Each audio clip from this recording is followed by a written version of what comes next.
भैया जिन्हें आज हर कोई जानता है, उन्हें एक पॉडकास्ट में ओवर थिंकिंग को इंस्टेंटली रोकने की बहुत अच्छी टेक्निक बताई थी। देखो ध्यान देखो, हम बहुत अच्छे एग्जाम्पल से समझते हैं। जो उनने समझाया था कि मान लो करियर को लेके ओवर थिंकिंग हो रही है, ठीक है, तो तुम्हें करना क्या है। स्टेप 1 में क्या करना है, जो भी तुम्हारी ओवर थिंकिंग है उसको सबको तुम्हें एक पेज पे लिख लेना है। पेज के दूसरे साइड में तुम्हें क्या करना है, उसको 2 पार्ट में डिवाइड कर लेना है। एक होगा तुम्हारा ए पोर्शन और एक होगा तुम्हारा बी पोर्शन। ए पोर्शन में तुम वो सारी चीजें लिखोगे जो तुम्हारे कंट्रोल में है, और बी पोर्शन में तुम वो सारी चीजें लिखोगे जो तुम्हारे कंट्रोल में नहीं है। और कहाँ से लिखोगे, ये तुम यहीं से लिखोगे जो तुमने इतनी सारी ओवर थिंकिंग लिखी हुई है, समझ गए।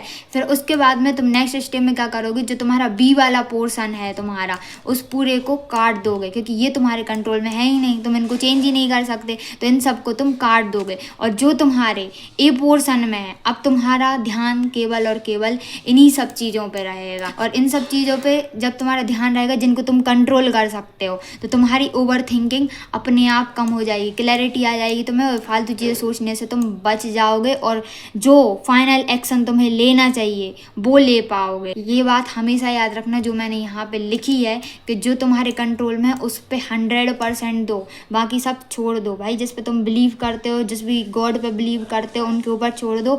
बस अपना कर्म करो, जो तुम्हारे कंट्रोल में उस पर फोकस करो, देखना रिजल्ट बहुत औसम होगा।